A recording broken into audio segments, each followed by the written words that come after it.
Okay, let's get started. Welcome, welcome. Judges chapter 6. Israel oppressed by Midian. Then the sons of Israel did what was evil in the sight of the Lord, and the Lord gave them into the hands of Midian 7 years. The power of Midian prevailed against Israel. Because of Midian, the sons of Israel made for themselves the dens which were in the mountains, and the caves and the strongholds. For it was when Israel had sown that the Midianites would come up with the Amalekites and the sons of the east and go against them. So they would camp against them and destroy the produce of the earth as far as Gaza, and leave no sustenance in Israel, as well as no sheep, ox, or donkey. For they would come up with their livestock and their tents. They would come up in like they would come up or they would come in like locusts for number. Both they and their camels were innumerable, and they came into the land to devastate it. So Israel was brought very low because of Midian, and the sons of Israel cried to the Lord.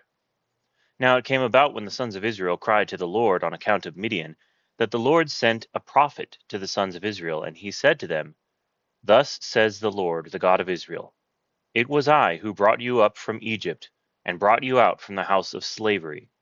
I delivered you from the hands of the Egyptians, and from the hands of all your oppressors, and dispossessed them from dispossessed them. If I could read today.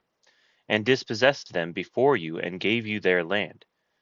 And I said to you, I am the Lord your God. You shall not fear the gods of the Amorites, in whose land you live.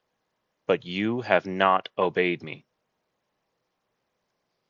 Then the angel of the Lord came and sat under the oak that was in Ophrah, which belonged to Joash the Abiezrite, as his son Gideon was beating out wheat in the winepress in order to save it from the Midianites. The angel of the Lord appeared to him and said to him, The Lord is with you, O valiant warrior. Then Gideon said to him, O my Lord, if the Lord is with us, then why then has all this happened to us? And where are all his miracles which our fathers told us about, saying, Did not the Lord bring us up from Egypt? But now the Lord has abandoned us, and given us into the hand of Midian. The Lord looked at him and said, Go in this your strength, and deliver Israel from the hand of Midian. Have I not sent you? He said to him, O Lord, how shall I deliver Israel? Behold, my family is the least in Manasseh, and I am the youngest in my father's house. But the Lord said to him, Surely I will be with you, and you shall defeat Midian as one man. So Gideon said to him, If now I have found favor in your sight, then show me again. Oh, having trouble reading today. If now I have found favor in your sight, then show me a sign that it is you who speak with me. Please do not depart from here until I come back to you, and bring out my offering and lay it before you. And he said, I will remain until you return. Then Gideon went in and prepared a young goat and unleavened bread from an ephah of flour. He put the meat in a basket and the broth in a pot, and brought them out to him under the oak, and presented them. The angel of God said to him, Take the meat and the unleavened bread, and lay them on this rock, and pour out the broth. And he did so. Then the angel of the Lord put out the end of the staff that was in his hand, and touched the meat and the unleavened bread, and fire sprang up from the rock, and consumed the meat and the unleavened bread. Then the angel of the Lord vanished from his sight. When Gideon saw that he was the angel of the Lord, he said, Alas, O Lord God! For now I have seen the angel of the Lord face to face. The Lord said to him, Peace to you. Do not fear. You shall not die. Then Gideon built an altar there to the Lord, and named it, The Lord is Peace. To this day it is still in Ophrah of the Abiezrites. Now on the same night the Lord said to him, Take your father's bull, and a second bull 7 years old, and pull down the altar of Baal which belongs to your father, and cut down the Asherah that is beside it, and build an altar to the Lord your God on the top of this stronghold in an orderly manner, and take a second bull and offer a burnt offering with the wood of the Asherah which you shall cut down. Then Gideon took 10 men of his servants and did as the Lord had spoken to him. And because he was too afraid of his father's household and the men of the city to do it by day, he did it by night. When the men of the city arose early in the morning, behold, the altar of Baal was torn down, and the Asherah which was beside it was cut down, and the second bull was offered on the altar which had been built. They said to one another, Who did this thing? And when they searched about and inquired, they said, Gideon, the son of Joash, did this thing. Then the men of the city said to Joash, Bring out your son, that he may die, for he has torn down the altar of Baal, and indeed he has cut down the Asherah which was beside it. But Joash said to all who stood against him, Will you contend for Baal, or will you deliver him? Whoever will plead for him shall be put to death by morning. If he is a god, let him contend for himself, because someone has torn down his altar. Therefore on that day he named him Jerubbaal, that is to say, let Baal contend against him, or Baal, because he has torn down his altar. Then all the Midianites and the Amalekites and the sons of the east assembled themselves, and they crossed over and camped in the valley of Jezreel. So the Spirit of the Lord came upon Gideon, and he blew a trumpet, and the Abiezrites were called together to follow him. He sent messengers throughout Manasseh, and they also were called together to follow him. And he sent messengers to Asher, Zebulun, and Naphtali, and they came up to meet him. Then Gideon said to God, If you will deliver Israel through me, as you have spoken, behold, I will put a fleece of wool on the threshing floor. If there is dew on the fleece only, and it is dry on all the ground, then I will know that you will deliver Israel through me, as you have spoken. And it was so. When he arose early the next morning and squeezed the fleece, he drained the dew from the fleece, a bowl full of water. Then Gideon said to God, Do not let your anger burn against me that I may speak once more. Please, let me make a test once more with the fleece. Let it now be dry only on the fleece, and let there be dew on all the ground. God did so that night, for it was dry only on the fleece, and dew was on all the ground. Interesting.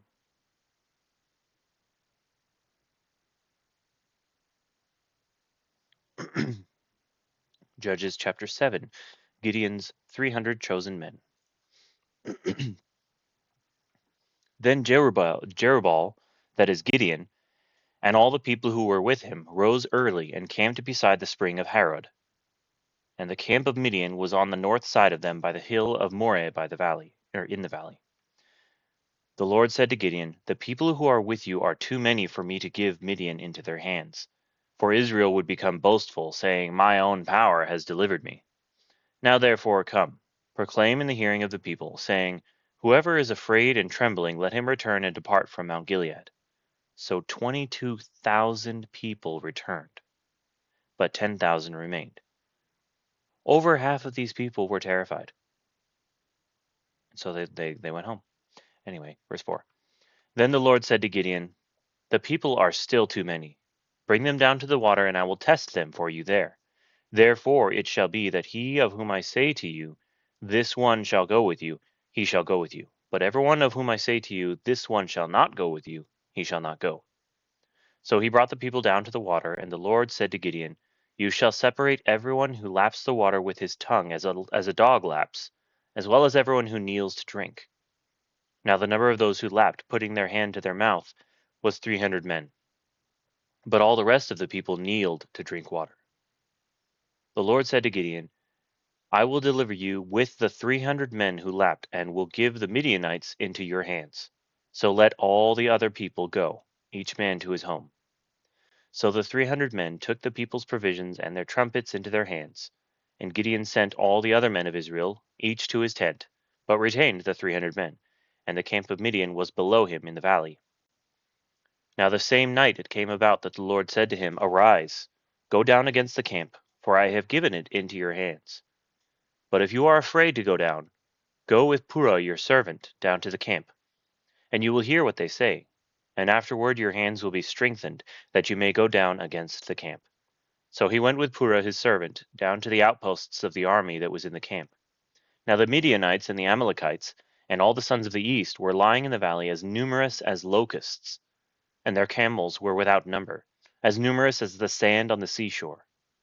When Gideon came, behold, a man was relating a dream to his friend. And he said, Behold, I had a dream. A loaf of barley bread was tumbling into the camp of Midian, and it came to the tent and struck it so that it fell. and turned it upside down so that the tent lay flat.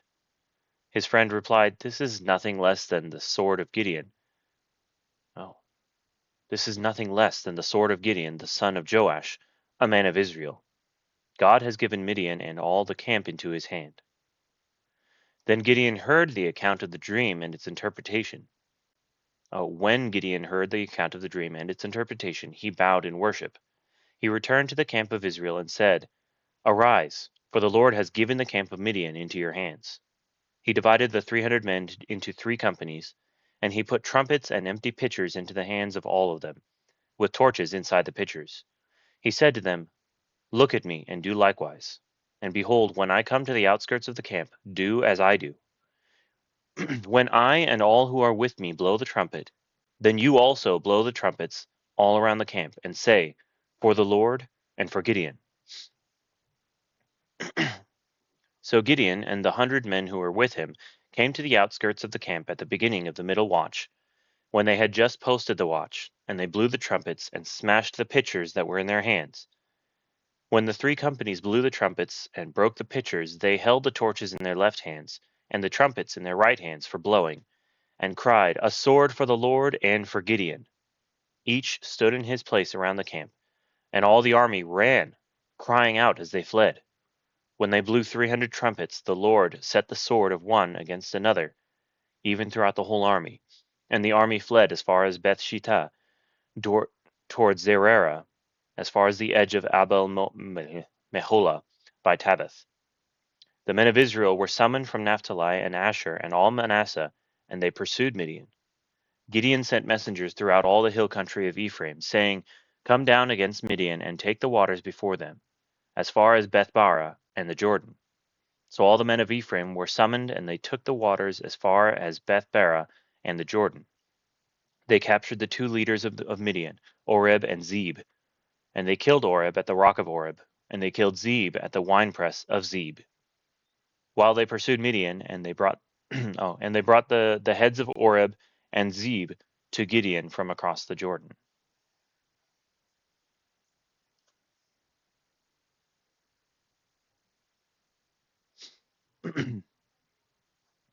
Chapter 8. Zebah and Zalmunna routed. Then the men of Ephraim said to him, "What is this thing that you have done to us, not calling us when you went to fight against Midian?" And they contended with him vigorously. But he said to them, "What have I done now in comparison with you? Is not the gleaning of the grapes of Ephraim better than the vintage of Abiezer? God has given the leaders of Midian, Oreb and Zeb, into your hands. And what was I able to do in comparison with you?" Then their anger toward him subsided when he said that. Then Gideon and the 300 men who were with him came to the Jordan and crossed over, weary, yet pursuing. He said to the men of Succoth, "Please give loaves of bread to the people who are following me, for they are weary, and I am pursuing Zebah and Zalmunna, the kings of Midian." The leaders of Succoth said, "Are the hands of Zebah and Zalmunna already in your hands, that we should give bread to your army?" Gideon said, "All right.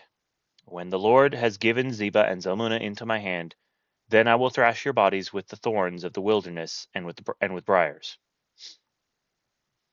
He went up from there to Penuel, and spoke similarly to them, and the men of Penuel answered him just as the men of Succoth had answered.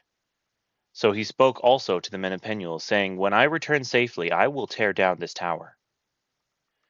Now Zebah and Zalmunna were in Karkor, and their armies with them, about 15,000 men, all who were left of the entire army of the sons of the east, for the fallen were 120,000 swordsmen.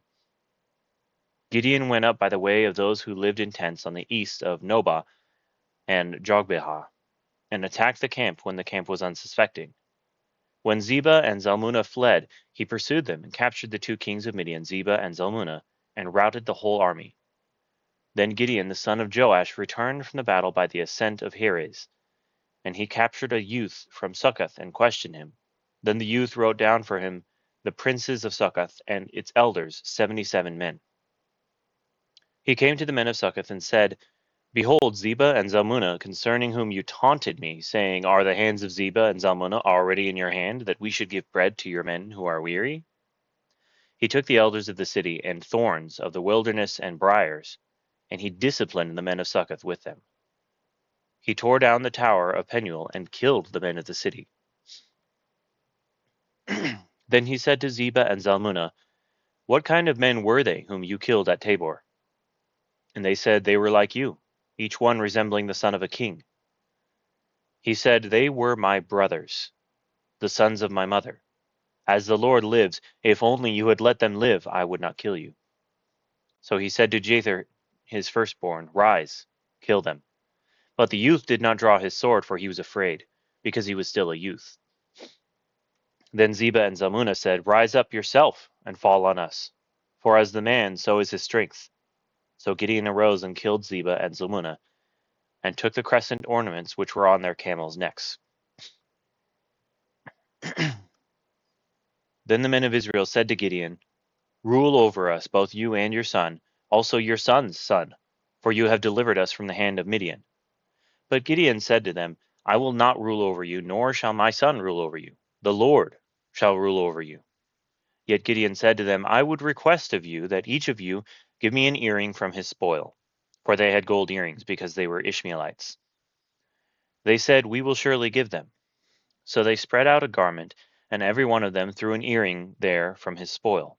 The weight of the gold earrings that was requested was 1,700 shekels of gold, besides the crescent ornaments and the pendants and the purple robes which were on the kings of Midian, and besides the neckbands that were on their camels' necks. Gideon made it into an ephod, and placed it in his city Ophrah, and all Israel played the harlot with it there, so that it became a snare to Gideon and his household. So Midian was subdued before the sons of Israel, and they did not lift up their heads any more. And the land was undisturbed for 40 years in the days of Gideon. Then Jerubbaal, the son of Joash, went and lived in his own house. Now Gideon had 70 sons who were his direct descendants, for he had many wives. His concubine, who was in Shechem, also bore him a son, and he named him Abimelech. And Gideon, the son of Joash, died at a ripe old age, and was buried in the tomb of his father Joash, in Ophrah of the Abiezrites. Then it came about, as soon as Gideon was dead, that the sons of Israel again played the harlot with the Baals, and made Baal-berith their god. Thus the sons of Israel did not remember the Lord their God, who had delivered them from the hands of all their enemies on every side, nor did they show kindness to the household of Jerubbaal, that is Gideon, in accord with all the good that he had done to Israel.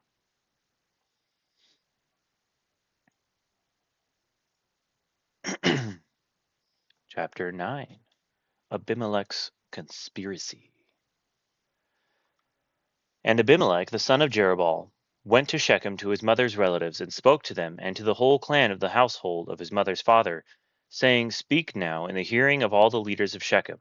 Which is better for you, that 70 men, all the sons of Jerubbaal, rule over you, or that one man rule over you? Also remember that I am your bone and your flesh." And his mother's relatives spoke all these words on his behalf in the hearing of all the leaders of Shechem.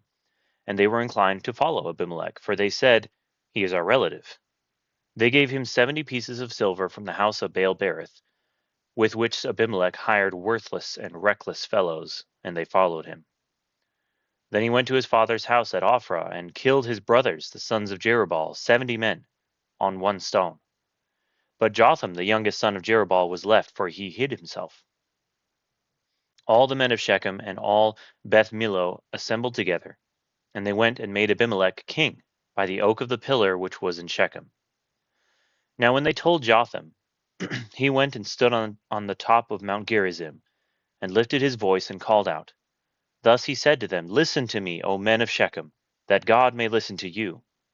Once the trees went forth to anoint a king over them, and they said to the olive tree, "Reign over us." But the olive tree said to them, "Shall I leave my fatness with which God and men are honored, and go to wave over the trees?" Then the trees said to the fig tree, "You come, reign over us." But the fig tree said to them, "Shall I leave my sweetness and my good fruit, and go to wave over the trees?" Then the trees said to the vine, "You come, reign over us." But the vine said to them, "Shall I leave my new wine, which cheers God and men, and go to wave over the trees?" Finally all the trees said to the bramble, "You come, reign over us." The bramble said to the trees, "If in truth you are anointing me as king over you, come and take refuge in my shade. But if not, may fire come out from the bramble and consume the cedars of Lebanon." Now therefore, if you have dealt in truth and integrity in making Abimelech king, and if you have dealt well with Jerubbaal and his house, and have dealt with him as he deserved, for my father fought for you, and risked his life, and delivered you from the hand of Midian. But you have risen against my father's house today, and have killed his sons, 70 men, on one stone, and have made Abimelech the son of his maidservant king over the men of Shechem, because he is your relative. If then you have dealt in truth and integrity with Jerubbaal and his house this day, rejoice in Abimelech, and let him also rejoice in you.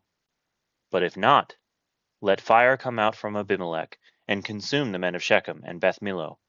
And let fire come out from the men of Shechem and from Beth Millo, and consume Abimelech. Then Jotham escaped and fled, and went to Beer, and remained there because of Abimelech his brother. Now Abimelech ruled over Israel 3 years. That's pretty short. Then God sent an evil spirit between Abimelech and the men of Shechem, and the men of Shechem dealt treacherously with Abimelech, so that the violence done to the 70 sons of Jerubbaal might come, and their blood might be laid on Abimelech their brother, who killed them, and on the men of Shechem, who strengthened his hands to kill his brothers. The men of Shechem set men in ambush against him on the tops of the mountains, and they robbed all who might pass by them along the road, and it was told to Abimelech.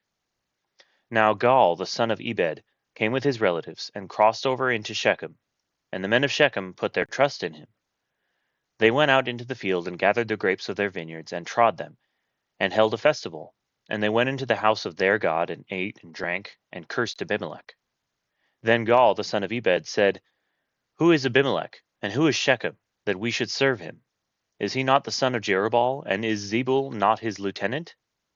Serve the men of Hamor, and the father of Shechem. But why should we serve him? Would therefore that this people were under my authority, then I would remove Abimelech." And he said to Abimelech, "Increase your army, and come out." Then Zebul, the ruler of the city, heard the words of Gaal, the son of Ebed. When Zebul, the ruler of the city, heard the words of Gaal, the son of Ebed, his anger burned. He sent messengers to Abimelech deceitfully, saying, "Behold, Gaal, the son of Ebed, and his relatives have come to Shechem, and behold, they are stirring up the city against you. Now therefore arise by night, you and the people who are with you, and lie in wait in the field. In the morning, as soon as the sun is up, you shall rise early, and rush upon the city, and behold, when he and the people who are with him come out against you, you shall do to them whatever you can." So Abimelech and all the people who were with him arose by night, and lay in wait against Shechem in 4 companies. Now Gaal the son of Ebed went out and stood in the entrance of the city gate, and Abimelech and the people who were with him arose from the ambush. When Gaal saw the people, he said to Zebul, "Look, people are coming down from the tops of the mountains." But Zebul said to him, "You are seeing the shadow of the mountains as if they were men." Gaal spoke and said, "Behold, people are coming down from the highest part of the land, and one company comes by the way of the diviner's oak." Then Zebul said to him, "Where is your boasting now with which you said, 'Who is Abimelech, that we should serve him?' Is this not the people whom you despised? Go out now and fight with them." So Gaal went out before the leaders of Shechem and fought with Abimelech. Abimelech chased him, and he fled before him, and many fell wounded up to the entrance of the gate. Then Abimelech remained at Arumah, but Zebul drove out Gaal and his relatives, so that they could not remain in Shechem. Now it came about the next day, that the people went out to the field, and it was told to Abimelech. So he took his people and divided them into 3 companies, and lay in wait in the field. When he looked and saw the people coming out from the city, he arose against them and slew them. Then Abimelech and the company who was with him dashed forward and stood in the entrance of the city gate. The other 2 companies then dashed against all who were in the field, and slew them. Abimelech fought against the city all that day, and he captured the city, and killed the people who were in it. Then he razed the city and sowed it with salt. Then all the leaders of the tower of Shechem heard of it. keep saying then when it's actually when. When all the leaders of the Tower of Shechem heard of it, they entered the inner chamber of the temple of El-Berith. It was told Abimelech that all the leaders of the Tower of Shechem were gathered together. So Abimelech went up to Mount Zalmon, he and all the people who were with him. And Abimelech took an axe in his hand and cut down a branch from the trees, and lifted it, and laid it on his shoulder. Then he said to the people who were with him, "What you have seen me do, hurry and do likewise." All the people also cut down each one his branch, and followed Abimelech, and put them on the inner chamber, and set the inner chamber on fire over those inside, so that all the men of the Tower of Shechem also died, about 1,000 men and women. Then Abimelech went to Thebes, and he camped against Thebes and captured it. Or Thebes, I don't know how to pronounce that. But there was a strong tower in the center of the city, and all the men and women with all the leaders of the city fled there and shut themselves in, and they went up on the roof of the tower. So Abimelech came to the tower and fought against it, and approached the entrance of the tower to burn it with fire. But a certain woman threw an upper millstone on Abimelech's head, crushing his skull. Then he called quickly to the young man, his armor-bearer, and said to him, "Draw your sword and kill me, so that it will not be said of me, 'A woman slew him.'" So the young man pierced him through, and he died. When the men of Israel saw that Abimelech was dead, each departed to his home. Thus God repaid the wickedness of Abimelech, which he had done to his father in killing his 70 brothers. Also God returned all the wickedness of the men of Shechem on their heads, and the curse of Jotham, the son of Jerubbaal, came upon them.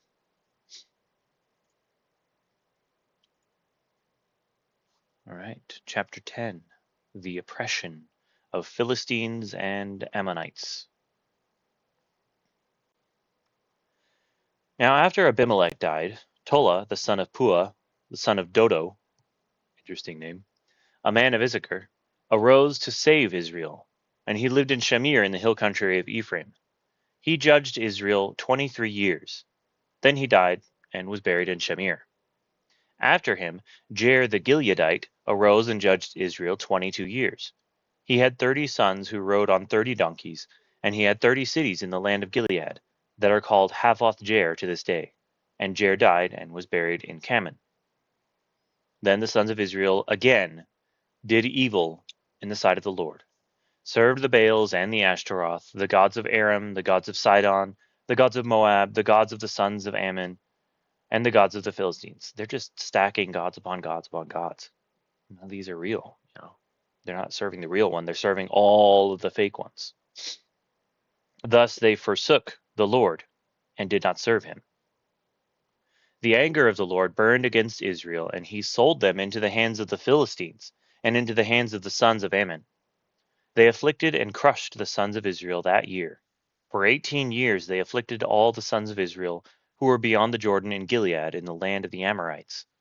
The sons of Ammon crossed the Jordan to fight also against Judah, Benjamin, and the house of Ephraim, so that Israel was greatly distressed. Then the sons of Israel cried out to the Lord, saying, "We have sinned against you, for indeed we have forsaken our God and served the Baals." The Lord said to the sons of Israel, "Did I not deliver you from the Egyptians, the Amorites, the sons of Ammon, and the Philistines? Also when the Sidonians, the Amalekites, and the Maonites oppressed you, you cried out to me, and I delivered you from their hands. Yet you have forsaken me and served other gods. Therefore I will no longer deliver you. Go and cry out to the gods which you have chosen. Let them deliver you in the time of your distress." The sons of Israel said to the Lord, "We have sinned. Do to us whatever seems good to you, only please deliver us this day." So they put away the foreign gods from among them and served the Lord, and he could bear the misery of Israel no longer. And then the sons of Ammon were summoned, and they camped in Gilead. And the sons of Israel gathered together and camped in Mizpah. The people, the leaders of Gilead, said to one another, "Who is the man who will begin to fight against the sons of Ammon? He shall become head over all the inhabitants of Gilead." Chapter 11, Jephthah, the ninth judge. Now Jephthah the Gileadite was a valiant warrior, but he was the son of a harlot, and Gilead was the father of Jephthah. Gilead's wife bore him sons, and when his wife's sons grew up, they drove Jephthah out and said to him, "You shall not have an inheritance in our father's house, for you are the son of another woman." So Jephthah fled from his brothers and lived in the land of Tob. And worthless fellows gathered themselves about Jephthah, and they went out with him. It came about after a while that the sons of Ammon fought against Israel. When the sons of Ammon fought against Israel, the elders of Gilead went to get Jephthah from the land of Tob. And they said to Jephthah, "Come and be our chief, that we may fight against the sons of Ammon." Then Jephthah said to the elders of Gilead, "Did you not hate me and drive me from my father's house? So why have you come to me now, when you are in trouble?"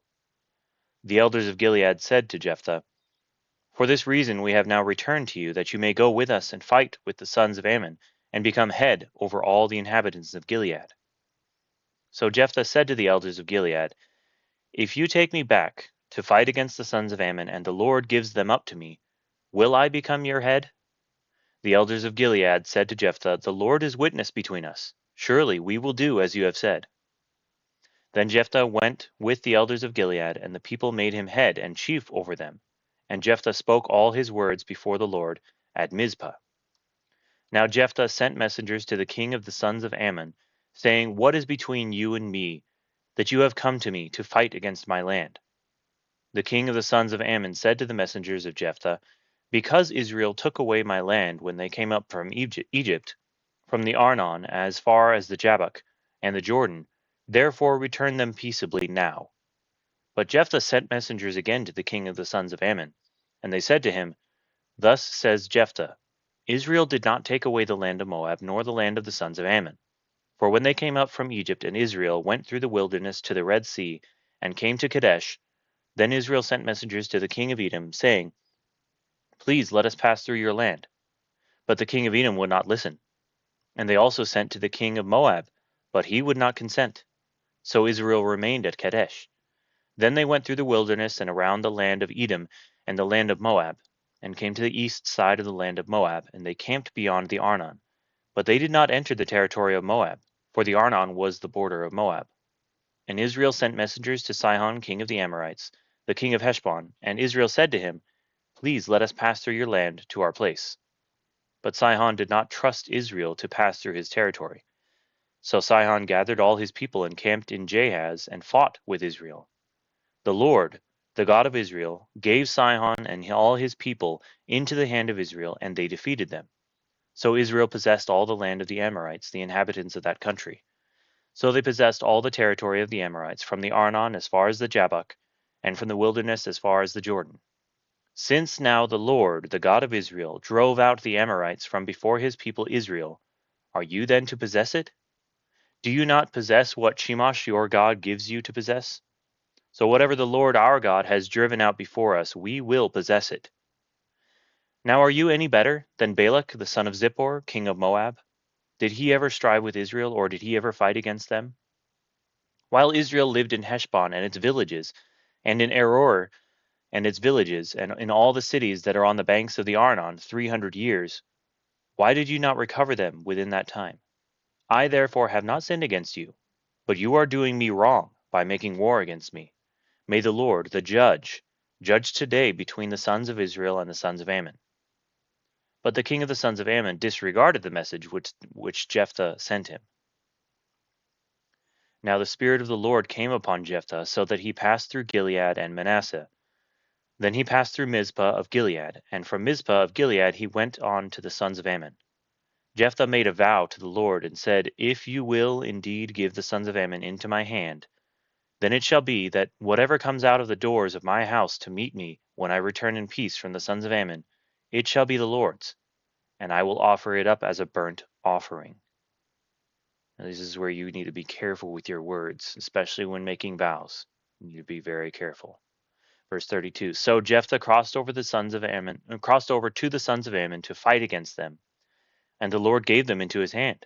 He struck them with a very great slaughter, from Aroer to the entrance of Minnith, 20 cities, and as far as Abel Keramim. So the sons of Ammon were subdued before the sons of Israel. When Jephthah came to his house at Mizpah, behold, his daughter was coming out to meet him with tambourines and with dancing. Now she was his one and only child. Besides her, he had no son or daughter. When he saw her, he tore his clothes and said, Alas, my daughter, you have brought me very low, and you are among those who trouble me. For I have given my word to the Lord, and I cannot take it back. So she said to him, My father, you have given your word to the Lord. Do to me as you have said, since the Lord has avenged you of your enemies, the sons of Ammon. She said to her father, Let this thing be done for me. Let me alone 2 months, that I may go to the mountains and weep because of my virginity, I and my companions. Then he said, Go. So he sent her away for 2 months, and she left with her companions and wept on the mountains because of her virginity. At the end of 2 months she returned to her father, who did to her according to the vow which he had made, and she had no relations with a man. Thus it became a custom in Israel. Oh, well, thank you, Mr. Drew. Thus it became a custom in Israel that the daughters of Israel went yearly to commemorate the daughter of Jephthah, the Gileadite, 4 days in the year. You have joined me in a very sad moment in the reading, where we learn about someone who was not careful enough with his words and decided to make this vow that he would offer up the first thing or person, I guess, that comes out to meet him as a burnt offering, and that just happened to be his only daughter. And he had to do it because he wasn't careful with his words, because he made a vow, and he had to hold up to that vow. Sad. All right, Judges chapter 12. Jephthah and his successors. Then the men of Ephraim were summoned, and they crossed to Zaphon and said to Jephthah, Why did you cross over to fight against the sons of Ammon without calling us to go with you? We will burn your house down on you. Ooh. Jephthah said to them, I and my people were at great strife with the sons of Ammon. When I called you, you did not deliver me from their hand. When I saw that you would not deliver me, I took my life in my hands, and crossed over against the sons of Ammon, and the Lord gave them into my hand. Why then have you come up to me this day to fight against me? Then Jephthah gathered all the men of Gilead and fought Ephraim. And the men of Gilead defeated Ephraim, because they said, You are fugitives of Ephraim, O Gileadites, in the midst of Ephraim and in the midst of Manasseh. The Gileadites captured the fords of the Jordan opposite Ephraim. And it happened, when any of the fugitives of Ephraim said, Let me cross over, the men of Gilead would say to him, Are you an Ephraimite? If he said no, then they would say to him, Say now, Shibboleth. But he said Shibboleth. Oh, Sibboleth. Pronunciation. It matters. For he could not pronounce it correctly. Ooh, because they had an accent. That gave him away. Then they seized him and slew him at the fords of the Jordan. Thus there fell at that time 42,000 of Ephraim. Jephthah judged Israel 6 years. Then Jephthah the Gileadite died, and was buried in one of the cities of Gilead. Now Ibzan of Bethlehem judged Israel after him. He had 30 sons and 30 daughters whom he gave in marriage outside the family, and he brought in 30 daughters from outside for his sons, and he judged Israel 7 years. Then Ibzan died and was buried in Bethlehem. Now Elon the Zebulunite judged Israel after him, and he judged Israel 10 years. Then Elon the Zebulunite died and was buried at Aijalon in the land of Zebulun. Now Abdon the son of Hillel the Pirathonite judged Israel after him. He had 40 sons and 30 grandsons who rode on 70 donkeys. What's the relevance of the donkeys? And he judged Israel 8 years. Then Abdon the son of Hillel the Pirathonite died and was buried at Pirathon in the land of Ephraim, in the hill country of the Amalekites.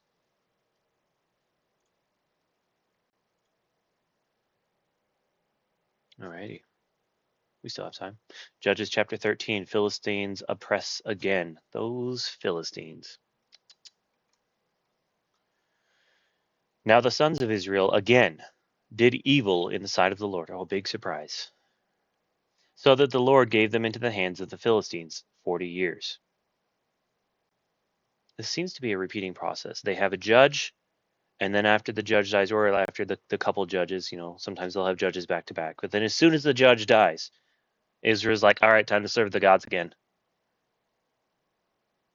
It's a repeating thing, and we tend to, like, I don't know, shake our heads at them for that, but we also do the same things. Like, I do the same thing. It's what bad habits are. You know, you're doing great, and then as soon as you go home and you're like in the comfort of your own home, then boom, you go back to your old ways or your bad habits and things like that. So there's lessons we can certainly learn from Judges here. Verse 2. There was a certain man of Zorah of the family of the Danites, whose name was Manoah, and his wife was barren and had borne no children. Then the angel of the Lord appeared to the woman and said to her, Behold now, you are barren and have borne no children, but you shall conceive and give birth to a son. Now therefore be careful not to drink wine or strong drink, nor eat any unclean thing. For behold, you shall conceive and give birth to a son, and no razor shall come upon his head. For the boy shall be a Nazarite to God from the womb, and he shall begin to deliver Israel from the hands of the Philistines. I wonder who this is going to be. Somebody who shall not have a razor touch his head? Who might that be? Verse 6. When the woman came and told her husband, then the woman came and told her husband, saying, A man of God came to me, and his appearance was like the appearance of the angel of God, very awesome. And I did not ask him where he came from, nor did he tell me his name. But he said to me, Behold, you shall conceive and give birth to a son, and now you shall not drink wine or strong drink, nor eat any unclean thing. For the boy shall be a Nazarite to God, from the womb to the day of his death. Then Manoah entreated the Lord, and said, O Lord, please let the man of God whom you have sent come to us again, that he may teach us what to do for the boy who is to be born. God listened to the voice of Manoah, and the angel of God came again to the woman as she was sitting in the field. But Manoah her husband was not with her. So the woman ran quickly and told her husband, Behold, the man who came the other day has appeared to me. Then Manoah arose and followed his wife. And when he came to the man, he said to him, Are you the man who spoke to the woman? And he said, I am. Manoah said, Now when your words come to pass, what shall be the boy's mode of life and his vocation? So the angel of the Lord said to Manoah, Let the woman pay attention to all that I said. She should not eat anything that comes from the vine, nor drink wine or strong drink, nor eat any unclean thing. Let her observe all that I commanded. Then Manoah said to the angel of the Lord, Please let us detain you so that we may prepare a young goat for you. The angel of the Lord said to Manoah, Though you detain me, I will not eat your food. But if you prepare a burnt offering, then offer it to the Lord. For Manoah did not know that he was the angel of the Lord. Manoah said to the angel of the Lord, What is your name, so that when your words come to pass, we may honor you? But the angel of the Lord said to him, Why do you ask my name, seeing it is wonderful? So Manoah took the young goat with the grain offering and offered it on the rock to the Lord, and he performed wonders while Manoah and his wife looked on. For it came about when the flame went up from the altar toward heaven, that the angel of the Lord ascended in the flame of the altar. When Manoah and his wife saw this, they fell on their faces to the ground. Now the angel of the Lord did not appear to Manoah or his wife again. Then Manoah knew that he was the angel of the Lord. So Manoah said to his wife, We will surely die, for we have seen God. But his wife said to him, If the Lord had desired to kill us, he would not have accepted a burnt offering and a grain offering from our hands, nor would he have shown us all these things, nor would he have let us hear things like this at this time. Then the woman gave birth to a son and named him Samson. And the child grew up, and the Lord blessed him. And the Spirit of the Lord began to stir him in Mahaneh-dan, between Zorah and Eshtaol. So here we learn the story of Samson, a very famous character in the Bible who was very, very strong. All right, Judges chapter 14, Samson's marriage. Then Samson went down to Timnah and saw a woman in Timnah, one of the daughters of the Philistines. So he came back and told his father and mother, I saw a woman in Timnah, one of the daughters of the Philistines. Now therefore, get her for me as a wife. Then his father and his mother said to him, Is there no woman among the daughters of your relatives or among all our people that you go to take a wife from the uncircumcised Philistines? But Samson said to his father, Get her for me, for she looks good to me. However, his father and mother did not know that it was of the Lord, for he was seeking an occasion against the Philistines. Oh. Now at that time, the Philistines were ruling over Israel. Okay.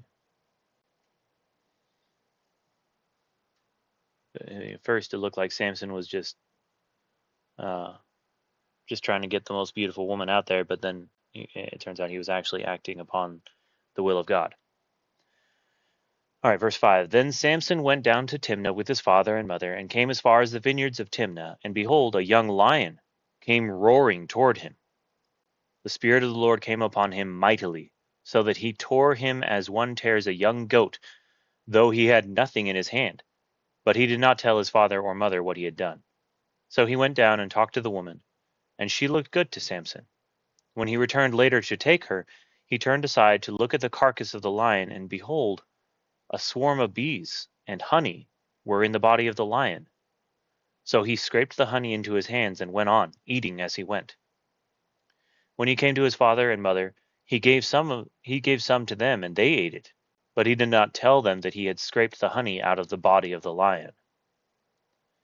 Then his father went down to the woman's, and Samson made a feast there, for the young men customarily did this. When they saw him, they brought 30 companions to be with him. When Samson said to them, Let me now propound a riddle to you. If you will indeed tell it to me within the 7 days of the feast, and find it out, then I will give you 30 linen wraps and 30 changes of clothes. But if you are unable to tell me, then you shall give me 30 linen wraps and 30 changes of clothes. And they said to him, Propound your riddle, that we may hear it. So he said to them, Out of the eater came something to eat, and out of the strong came something sweet. Well, it rhymes, that's cool. But they could not tell the riddle in 3 days. Then it came about on the 4th day that they said to Samson's wife, Entice your husband so that he will tell us the riddle, or we will burn you and your father's house with fire. Have you invited us to impoverish us? Is this not so? Samson's wife wept before him and said, You only hate me, and you do not love me. You have propounded a riddle to the sons of my people and have not told it to me. And he said to her, Behold, I have not told it to my father or mother. So should I tell you? However, she wept before him 7 days while their feast lasted. And on the 7th day he told her, because she pressed him so hard. She then told the riddle to the sons of her people. So the men of the city said to him on the 7th day before the sun went down, What is sweeter than honey? And what is stronger than a lion? And he said to them, If you had not plowed with my heifer, you would not have found out my riddle. Then the Spirit of the Lord came upon him mightily, and he went down to Ashkelon and killed 30 of them, and took their spoil, and gave the changes of clothes to those who were told the riddle. And his anger burned, and he went up to his father's house. But Samson's wife was given to his companion who had been his friend.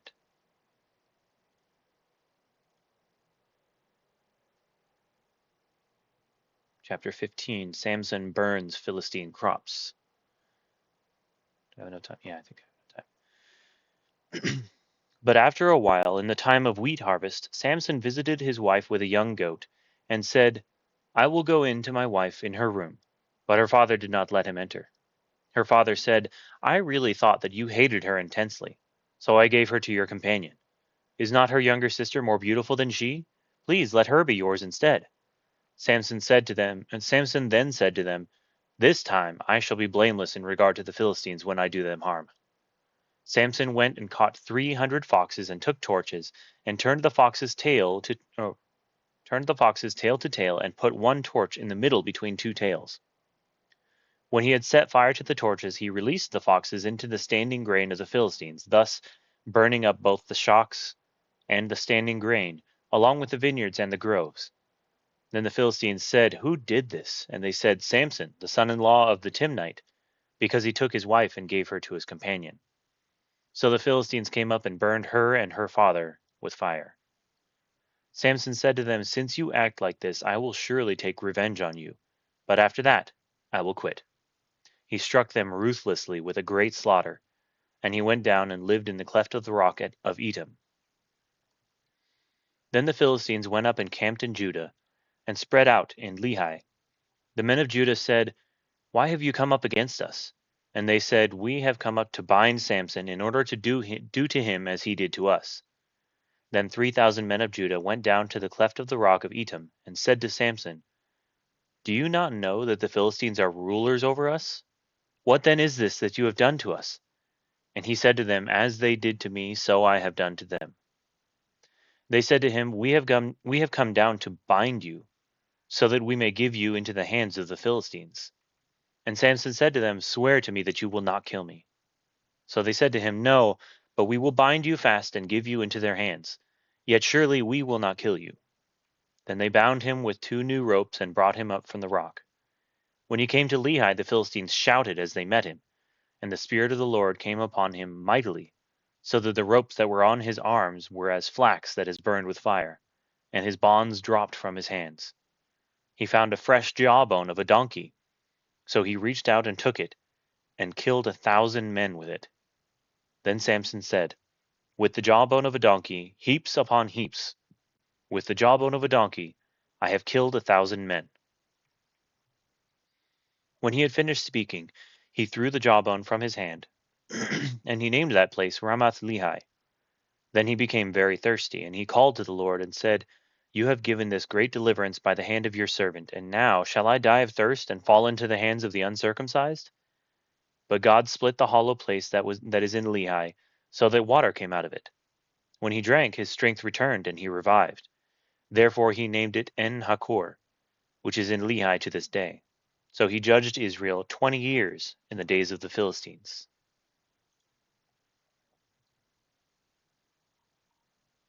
I think we'll pause there because I need a little break, and then after the little break, we'll move on to Halo, and we're starting Halo 3 on Legendary today, because yesterday we finished Halo 2 campaign on Legendary. So yeah, moving on to Halo 3. I'm excited. All right, I'll be right back.